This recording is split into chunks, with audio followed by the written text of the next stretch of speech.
আমরা সিরাজের সমাধি দেখবার জন্য চলেছি। এটা কোনো সুখের গল্প নয়। সিরাজের সমাধি বাংলার সমাধি। সিরাজের সমাধি মানে বাংলার সমাধি, সিরাজের সমাধি মানে ভারতের সমাধি। ভারতের সমাধি এখান থেকেই শুরু হয়েছিল। দাদা এখানে বলো, এখান থেকে বলতে শুরু করো। এইখানে একটি মেয়ে আসে জানো তো, সমর্পিতা। ও নিজেকে সিরাজের স্ত্রী ভাবে আর কি। প্রথমত এই জায়গাটার নাম হচ্ছে খুশবুবাগ। খুশবুবাগ নাম রেখেছিলেন আলীবর্দী খাঁ। 1740 খ্রিস্টাব্দে এই জায়গাতে বিভিন্ন রকম গোলাপের চাষ করেছিলেন। সেই গোলাপের খুশবু থেকে নাম দেওয়া হয়েছিল খুশবাগ। খুশবাগ অর্থাৎ আনন্দ উদ্যান। বর্তমানে যে সমাধিগুলো দেখবেন এগুলো সব পরে দেওয়া হয়। 1756 থেকে 1757 সালের মধ্যে সমাধি। এই এক বছরের মধ্যে এই খুশবাগের টোটাল সমাধি হয়েছে 34টা। আলীবর্দী খাঁ এবং সিরাজউদ্দৌলার তাদের পরিবার নিয়ে। এদের মধ্যে 32 জনকেই হত্যা করে সমাধি দিয়েছিলেন মির্জাফরের ছেলে মিরন। আর 2 জন হচ্ছে নর্মাল ডেথ, সেটা হচ্ছে আলীবর্দী খাঁ বয়স্ক হয়ে মারা যান 70 বছর বয়সে। আর সিরাজউদ্দৌলা যে স্ত্রী ছিলেন লুৎফুন্নেসা বেগম, উনি পাগল হয়ে মারা যান 1786-তে। এবার জুতোটা খুলুন দিয়ে উপরে চলুন, আস্তে আস্তে দেখা দেখাতে নিয়ে যাবো। কিছু হবে না তো জুতো?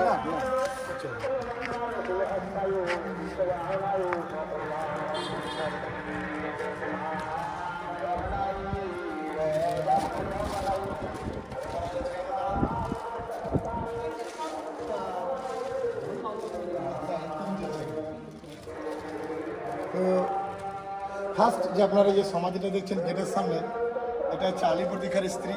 এনার নাম হচ্ছে সরফুন্নেসা বেগম। সিরাজউদ্দৌলা যে দিদিমা ছিলেন, এনার কাছে সিরাজউদ্দৌলা ছোট থেকে মানুষ। কারণ আলীবর্দী খাঁর ছেলে ছিল না, 3 মেয়ে, ঘসিটি বেগম, আমিনা বেগম, মমিনা বেগম। সিরাজউদ্দৌলা দ্বিতীয় যে সমাধিটা দেখছেন এটা হচ্ছে আলীবর্দী খাঁর বড় মেয়ে, যার নাম ঘসিটি বেগম। ইনি সিরাজউদ্দৌলা পলাশির যুদ্ধের ব্যাপারে মেন ষড়যন্ত্র করেছিলেন এই ঘসিটি বেগম। ইতিহাসে নাম পাবেন মেহেরুন্নেসা। তৃতীয় সমাধিটা হচ্ছে আমিনা বেগম, সিরাজউদ্দৌলা মায়ের সমাধি। আর এই যে চারিপাশে বাউন্ডারিটা ঘেরা দেখছেন, 3টেই মহিলাদের সমাধি। এনারা পর্দার বাইরে বেরোতেন না বলে এটা পর্দা সিস্টেম দেওয়া আছে। ঘসেটি বেগম, আমিনা বেগম। এটা হচ্ছে সিরাজের দিদা, আর এটা হচ্ছে সিরাজের মা। আর ওটা হচ্ছে মুর্শিদ কুলি খাঁ। না, এই ওটা হচ্ছে আলীবর্দী খাঁ স্ত্রী নাম হচ্ছে সরফুন্নেসা বেগম। হ্যাঁ, ওর কাছে তো ওরই আল্লাহরে সিরাজ এরকম হয়েছিল আর কি।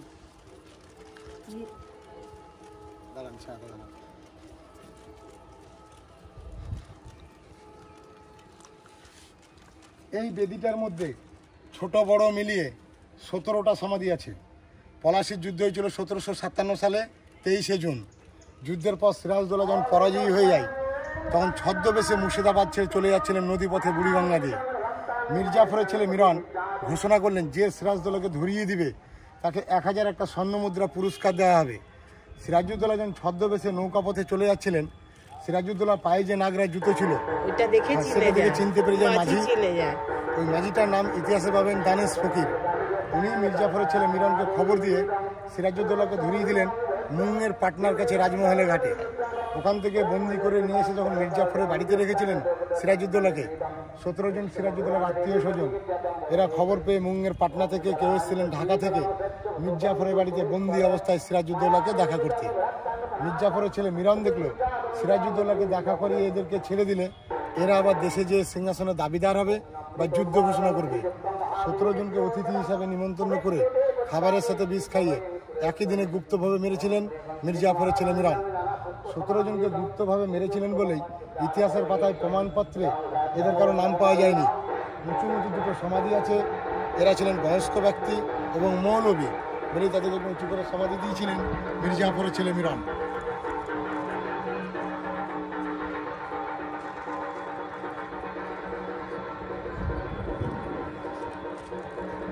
তার মানে এটা হচ্ছে মির্জাফরের আত্মীয় স্বজন যারা মির্জাফরের সঙ্গে দেখা করতে এসেছিল, তাদেরকে মিরন হত্যা করেছিল।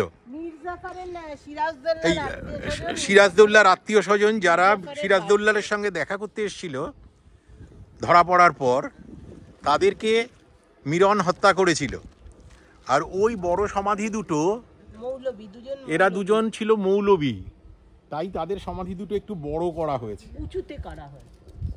এবং এই সবটাই কিন্তু হত্যা করা হয়েছিল, সবটাই হত্যা করা, বিষ খাইয়ে মারা হয়েছিল সবাইকে। এই দেখ গাড়িতে আমাদের টুপিগুলোই আনতে আজকে ভুললে। এই রে, এই কথাটা উঠে গেল, কিচ্ছু দরকার ছিল না। চলো, আমরা চলেছি সিরাজের সমাধি দেখতে। সিরাজের সমাধি মানে ভারতের সমাধি। ভারতের সমাধি। সিরাজের সমাধি মানে শুধু বাংলার সমাধি নয়, ভারতের সমাধি। এগুলো কার? চৌবাচ্চা দিয়ে ঘেরা দেখছেন, ওর ভিতরে যে সমাধিটা আছে, ওনারই নাম হচ্ছে দানেশ ফকির, যে সিরাজউদ্দৌলাকে ধরিয়ে দিয়েছিলেন। মির্জাফরের ছেলে মিরন এই দানেশ ফকিরকে মির্জাফরের সবাই ডেকে পাঠালেন যে তুমি তোমার ইনামটা নিয়ে যাও। দানেশ ফকির আনন্দের সহিত মির্জাফরের সবাই হাজির হয়েছিলেন। মির্জাফরের ছেলে মিরনকে বুদ্ধি দিতেন ইংরেজরা। তখনকার টাইমে যিনি গভর্নর ছিলেন, নাম হচ্ছে রবার্ট ক্লাইভ। উনিই বলেন যে দেশের নবাবের সাথে যখন এত বড় বেইমানি করলো, ধরিয়ে দিল, ফকির হয়ে তার এত লোভ, সে যদি কাল বেশি কিছু টাকা পায় তাহলে তোমাদের সাথে বড় ধরনের বেইমানি করতে পারে। এই কথা শুনে মির্জাফরের ছেলে মিরন এই দানেশ ফকিরকে গুলি করে মেরে তার সমাধি, ওনার স্ত্রী, ওনার ছেলে, পুরো বংশটাকে শেষ করে দিলেন। পরবর্তীকালে তার পরিবারে যেন কারোর সাথে বেইমানি না করতে পারে। ঠিক করেছে, ঠিক করেছে, একদম ঠিক। লোভ বড় ভয়ঙ্কর জিনিস। একদম।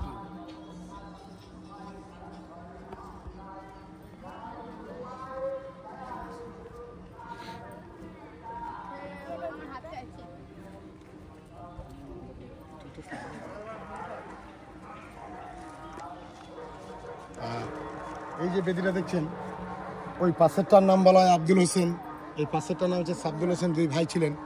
এদেরকে আলীবর্দী খাঁ বিদেশ থেকে নিয়ে এসেছিলেন এদেশে। এক কথায় এদেরকে হাফসি বলা হতো। এরা হারেমে পাহারাদার থাকতেন। মিডিলেরটার নাম হচ্ছে গোলাম হোসেন, সিরাজউদ্দৌলার মেন যে দেহরক্ষী এবং বডিগার্ড হিসাবে থাকতেন। এনার আসল নাম হচ্ছে পুরন্দর চক্রবর্তী। তিনি বাঙালি ব্রাহ্মণের ছেলে ছিলেন। সিরাজউদ্দৌলার কাছে গোলামি করেছিলেন বলেই সিরাজউদ্দৌলা তাকে উপাধি নাম দিয়েছিলেন গোলাম হোসেন। যেমন সিরাজউদ্দৌলার মেন যোদ্ধা ছিলেন মোহনলাল, মীর মদন, রায়দুল্লভ, অমির চাঁদ। এরা ছিলেন সিরাজউদ্দৌলার মেন যোদ্ধা এবং সব থেকে বিশ্বাসী ছিলেন এনারাই।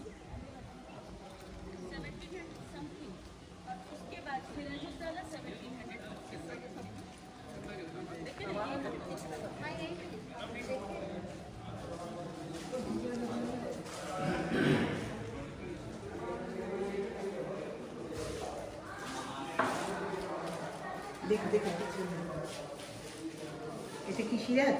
সামনে যে নেম প্লেট লাগানো দেখছেন, এটাই হচ্ছে বাংলা, বিহার, উড়িষ্যার শেষ স্বাধীন নবাব সিরাজউদ্দৌলার সমাধি। আমার গায়ে কাটা দিচ্ছে। মির্জাফরের ছেলে মিরনের আদেশে সিরাজউদ্দৌলাকে প্রথম ছোড়া মেরেছিলেন মোহাম্মদী বেগ।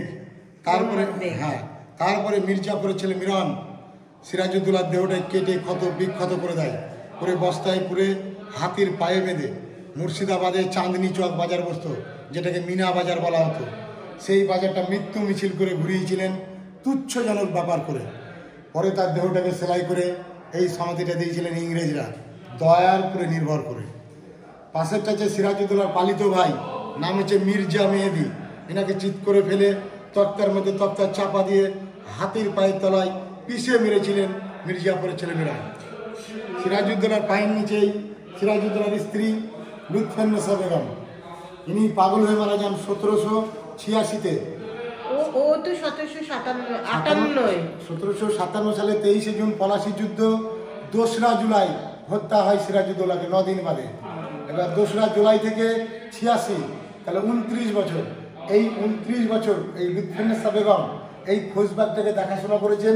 প্রত্যেকদিন সিরাজউদ্দৌলার পায়ের নিচে বসে কোরআন শরীফ পাঠ করতেন আর কান্নাকাটি করতেন। তার জন্য লুৎফুন্নেসা বেগমকে ব্রিটিশ সরকার দিতেন মাসে 1001 টাকা করে। ওই টাকাটা উনি এখানে খরচা করতেন, বাকি টাকাটা গরিব দুঃখীদেরকে খাইয়ে দিতেন। লুৎফুন্নেসা কথার শব্দের অর্থ হচ্ছে সুন্দরী বা প্রিয়তম পত্নী, উনি খুব সুন্দরী ছিলেন। কিছুদিন বাদে মির্জাপুরের ছেলে মিরন লুৎফুন্নেসা বেগমকে কৃতদাস হিসাবে রাখবার জন্য চেষ্টা করেছিলেন। ওনার ওই প্রস্তাবে রাজি হয়েছিল না বলেই লুৎফুন্নেসা বেগমের একটা বাচ্চা মেয়ে ছিল, নাম হচ্ছে উম্মতি জোহরা। লুৎফুন্নেসা বেগমের কোল থেকে কেড়ে নিয়ে গিয়ে এই ভাগীরথী নদীর জলে তাকে ডুবিয়ে মেরেছিলেন। তারপর থেকে সিরাজের মেয়ে ছিল। হ্যাঁ, সিরাজউদ্দৌলার মেয়ে ছিল। তারপরে থেকেই লুৎফুন্নেসা বেগম বেশি পাগল হয়ে যায়, দিয়ে উন্মাদ অবস্থায় মারা যান 1786-তে। পাশেরটা যে সিরাজউদ্দৌলাটা নর্তকী ছিলেন, ইংরেজদের কাছে বাইরে নাচ গান করতেন, বাইরেকার যত গুপ্ত খবর সিরাজউদ্দৌলাকে নিয়ে দিতেন। ইতিহাসে নাম পাবেন আলেয়া বেগম। আলিয়া। হ্যাঁ, আসুন এদিকে।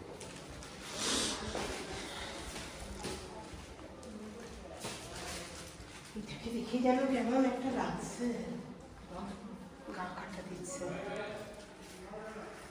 আর এই সব থেকে বড় সমাধিটা হচ্ছে আলীবর্দী খাঁ, সিরাজউদ্দৌলার দাদু আলীবর্দী খাঁ। 1756 সালে মারা যান 70 বছর বয়সে। এটাই প্রথম সমাধি এই খোশবাগে সিরাজউদ্দৌলা নিজে হাতে দিয়েছিলেন। এতে ছিল হিরে মতি জহরা দিয়ে বাঁধানো ছিল, সেগুলো ব্রিটিশ সরকাররা যাওয়ার সময় উঠিয়ে নিয়ে চলে যায়। হ্যাঁ, দেখুন হাতে দেখতে পারেন, অসুবিধা নেই, হাতে দেখতে পারেন, অসুবিধা কোনো অসুবিধা নেই।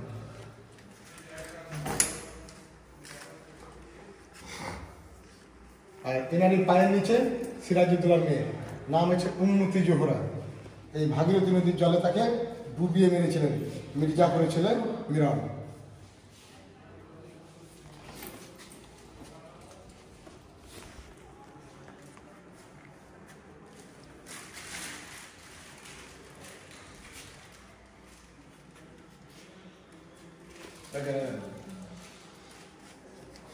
এটা কি সাজানো হয় কোন সময়?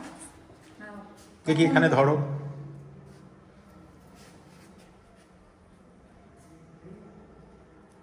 এটা হচ্ছে 2রা জুলাইয়ের ছবি, মানে মানে সাজানো, সিরাজউদ্দৌলার যেদিন মৃত্যু দিবস সেই দিনটাতে এখানে এটা মানে পালন করে। পালন করা হয়।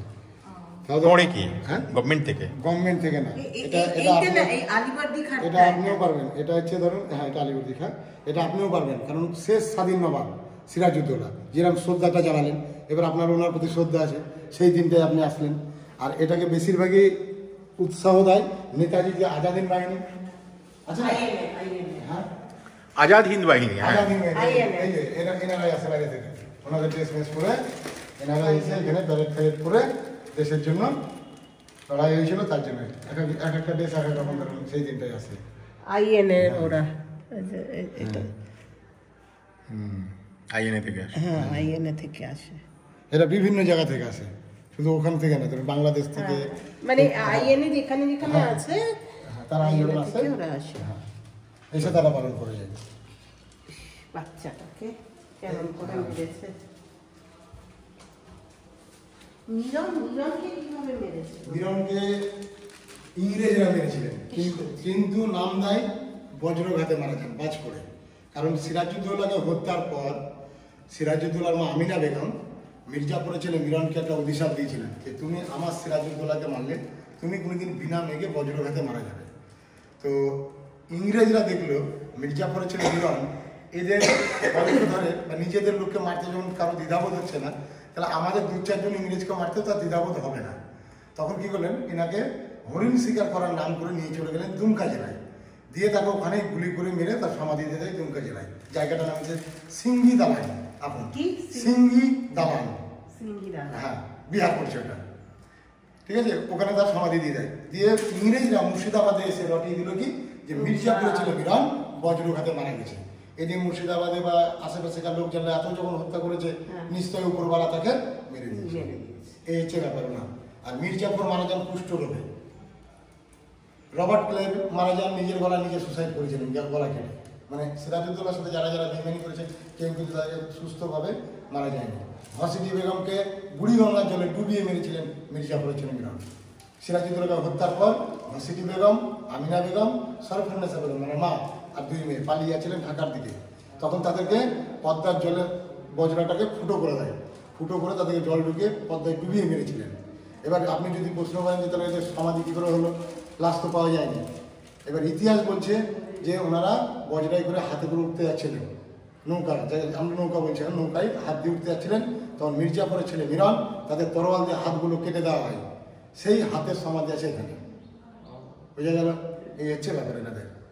আর এগুলো সম্পূর্ণটাই পাবেন ডক্টর কিরোজ চৌধুরীর লেখা অল মুর্শিদাবাদের ইতিহাস বইয়ে।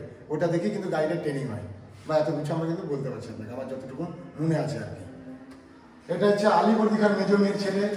ইতিহাসে যার নাম পাবেন খুব বিখ্যাত নাম, নামটা হচ্ছে সৌগাত জং বাহাদুর, যাকে জং বাহাদুর হ্যাঁ, পূর্ণিয়া নবাব ছিলেন বা পূর্ণিয়ার শাসনকর্তা বলা হতো। মুর্শিদাবাদের সবকে শেষ করে দেওয়ার পরে ইনি এসেছিলেন আলীবর্দী খান সিংহাসনের দাবিদার হতে। ইনাকেও হত্যা করে তার সমাজে খুশবাকে দিলেন, মির্জাপুরে ছেড়ে নিলেন। ওনার স্ত্রী মতি বেগম, এরা দুজনাই এসেছিলেন বিহার থেকে। এই মতি বেগমের নামে কি ওই মতি না, মতিঝিলটা হচ্ছে ঘসিটি বেগমের বাগান বাড়ি। ওটা ঘাসেটি বেগম, ঘসিটি বেগমের বাগান বাড়ি। এবার মতিঝিলটা নামকরণ এই কারণেই হয়েছিলেন, ঘসিটি বেগমের স্বামীর নাম হচ্ছে নওজেস মোহাম্মদ খান। ঠিক আছে? যখন ঘসিটি বেগম, ওই বাড়িটার নাম ছিল বারোদুয়ারি, ওই বাড়িটাকে বারোদুয়ারি, বারোদুয়ারি ওই যে পিছন দিকটা এখনো ভাঙা ভাঙা পুরো আছে, ওইখানে বাড়িটা ছিল বারোদুয়ারি নাম ছিল। ওই বাড়িটাকে শত্রুপক্ষ সহজে অ্যাটাক করতে পারবে না, তার জন্যই ওই ঝিলটা কাটানো হয়। কথাটা বুঝবেন? এবার পরবর্তীকালে কিন্তু ঝিলটা তো চারপাশে অশ্বআকার, অশ্বআকার মানে ঘোড়ার পায়ের মতো, সামনে গেট, বাইরে থেকে তো সরাসরি জল পার হতে অ্যাটাক করতে পারবে না, এবং একটা গোলার কামানের রেঞ্জ অনুযায়ী সেই ঝিলটা কাটানো হয় বলি, কিন্তু ওই বাড়িটাকে সহজে অ্যাটাক করতে পারবে না বলি ঝিলটা কাটিয়ে। বুঝতে পারছিস? ওই যে ওই দিকটা আমরা গেলাম না সকালবেলা, ওই কোণাটা পাশেই আছে রাধা মন্দির, ওর পাশে আবার কিন্তু রাধা মাধব মন্দির। তো এই কারণে ঝিলটা কাটানো হয়েছিল। আর ঘসিটি বেগমের স্বামীর নাম নওজেস মোহাম্মদ খান। উনি কি করেছিলেন, সমুদ্র থেকে ঝিনুক নিয়ে এসে মুক্ত চাষ করে আলীবর্দী খানকে প্রেজেন্টেশন দিয়েছিলেন, তার জন্যই পরে নাম দেওয়া হয় মতিঝিল। কিন্তু অ্যাকচুয়ালি বাড়িটাকে সহজে অ্যাটাক যাতে করতে না পারে তার জন্যই। ওটা মতিঝিলের এক মাথা কি কোনো নদীর সঙ্গে কানেক্ট নেই? না, ওটা কোনো নদীর সাথে কোনো কানেক্ট নেই, একদম পুরো এদিকে ঘুরে যেটা দিয়ে ঢুকেছেন সেখানে। কিন্তু একটা দিকে তো পুরো গাছ হয়ে গেছে, গাছ হয়ে পুরো আটকে গেছে। আগেকার ঝিলের এখন শুধু নামটাই আছে, বুঝলেন তো? এখন নামটাই আছে। দেখুন ঝিলে কত কচুরি বানাই বলে। হ্যাঁ, নোংরা তো এবার পরিষ্কার করতে গেলে তো ধরুন পয়সার ব্যাপার আছে। এবার রাজ্য সরকারের কত তো করবে, আর পরিষ্কার করে দাও। এবার কোনোদিন এইবার 10 বছর পরে এসে আপনি দেখবেন যে দেখা যায় ঝিলের এক পাশে যেমন বিশাল এক হোটেল হয়ে গেছে। এখনই তো আমরাই তো আছি ওয়েস্ট বেঙ্গল ট্যুরিজমের, যেটা ওইটাই তো ঝিলের এবং ঝিলের মধ্যে ঝিলের ভিতরে আছে কোটাগ্রাম আপনার। হ্যাঁ, ভিতরে তোদের রেট বেশি থাকে। ওই আমরা তো ওখানেই আছি মতিঝিলের ভিতরে, মতিঝিলের ভিতরে। ওটা আপনার ওই হোটেলগুলোর রেটটা বেশি। West Bengal tourism. হ্যাঁ। আর স্যার এটা হচ্ছে মসজিদ, এই মসজিদটির নাম হচ্ছে খোশবাগের মসজিদ। 1740 খ্রিস্টাব্দে এই মসজিদটি আলীবর্দী খান এই জায়গাটার সাথে নিজে হাতে উদ্বোধন করেছিলেন। ওনারা যখন এই খোশবাগে ঘুরতে আসতেন, টাইম হয়ে গেলে সামনে চৌবাচ্চায় গোলাপ জল থাকতো, হাত পা ধুয়ে উজু করে নামাজটা পড়তেন। এটা দিল্লির যে জামা মসজিদ তার অনুকরণে তৈরি করেছিলেন। আর আপনি তখন যে গেটে ঢুকেছেন, আপনাদের গাড়ি দেখা যাচ্ছে বাইরে পুরো স্ট্রেট সোজা। কাল যে মতিঝিল গেছিলেন বলছেন, এই কালকে আমি মতিঝিল ওই তো মতিঝিলের গেট আর এই খোশবাগের গেট পুরো স্ট্রেট সোজা। তাই? হ্যাঁ, এই যে তখন ওই দিকে গাছপালা ছিল না, এখান থেকে দেখতে পেতেন আলীবর্দী খান একনালা দূরবীন দিয়ে মতিঝিল। আপনারা যদি নৌকায় করে আসতেন তাহলে বুঝতে পারতেন নদীর এপারে হচ্ছে খোশবাগ, ওপারে হচ্ছে মতিঝিল, পুরো স্ট্রেট সোজা। তখনকার টাইমে এই দুটো জায়গায় আসার একটাই রাস্তা ছিল, সেটা হচ্ছে নদীপথ। ওনারা বজরাই করে হিরাজিল থেকে আসতেন, হাওয়া খেতেন, আনন্দ উপভোগ করে চলে যেতেন। এখন যে রোডটা দিয়ে এলেন এটা হচ্ছে নদীর বাঁধ, নদীটা এখন শুরু হয়ে গেছে। যখন নদীতে জল থাকতো না তখন হাতির পিঠে করে আসতেন এটা দিয়ে, তার জন্য এই রোডটার নামও বলে দিচ্ছি আপনাকে, পুরোনো নাম হচ্ছে বাদশাহী রোড বা শাহী রোড বলা হয়। ঘুরে আসুন। মতিঝিল মসজিদ বন্ধ তো, দেখতেই তো পাচ্ছি। ওই শুধু ওই গোলাপের গোলাপ জলে স্নান করার জায়গাটা দেখতে পাবে।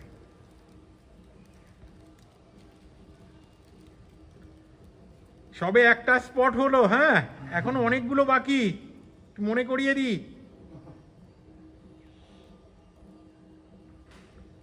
আমরা চলে এলাম খোশবাগ। খোশবাগের সমস্ত ইতিহাস আমরা শুনলাম। এখন বাজে 12টা বাজতে 10 মিনিট বাকি। আমরা খোশবাগ থেকে বেরিয়ে যাচ্ছি।